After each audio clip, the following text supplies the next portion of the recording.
Merci de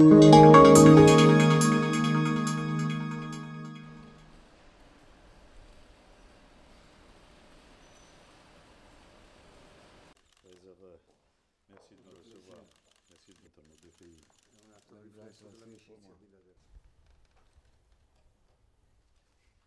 Vous allez nous aider. Je parle français, vous parlez.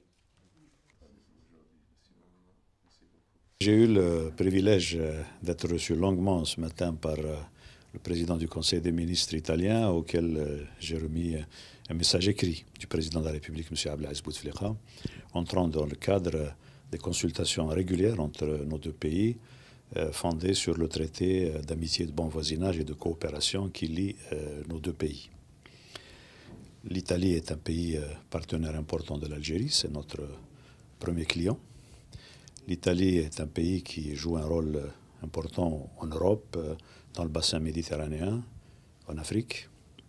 Nous avons donc saisi cette opportunité pour faire le point de nos relations à l'endroit de nos partenaires internationaux. L'Algérie qui est connue pour exporter la paix, la sécurité, la stabilité. L'Algérie qui est connue pour avoir un soft power en termes de culture, de valeurs. L'Algérie donc rassure ses partenaires internationaux sur le fait que ce moment privilégié de notre histoire est un moment qui se passe en famille, si je puis dire, qu'il n'y a pas de préoccupation particulière à avoir pour nos partenaires internationaux et que, en tant qu'État, en tant que peuple, nous sommes profondément attachés au principe de la non-ingérence dans nos affaires intérieures.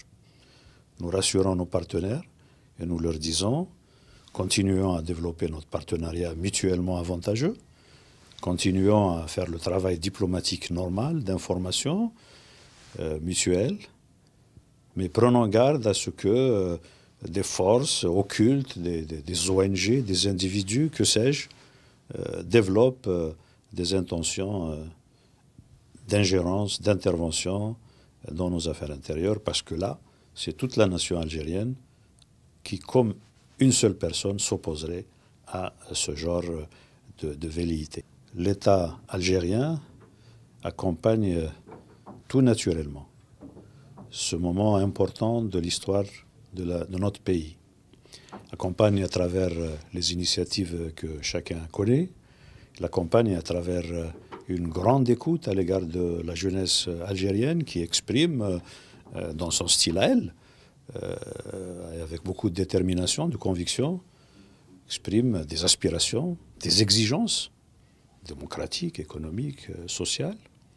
L'État algérien qui donc indique une voie, la voie du rassemblement de nos forces, la voie de la concertation, afin de bâtir ensemble la deuxième République que nous souhaitons tous travailler à réaliser comme cadre constitutionnel d'un nouveau système, un système où la dignité de l'Algérienne et de l'Algérien sera pleinement respectée en toutes circonstances.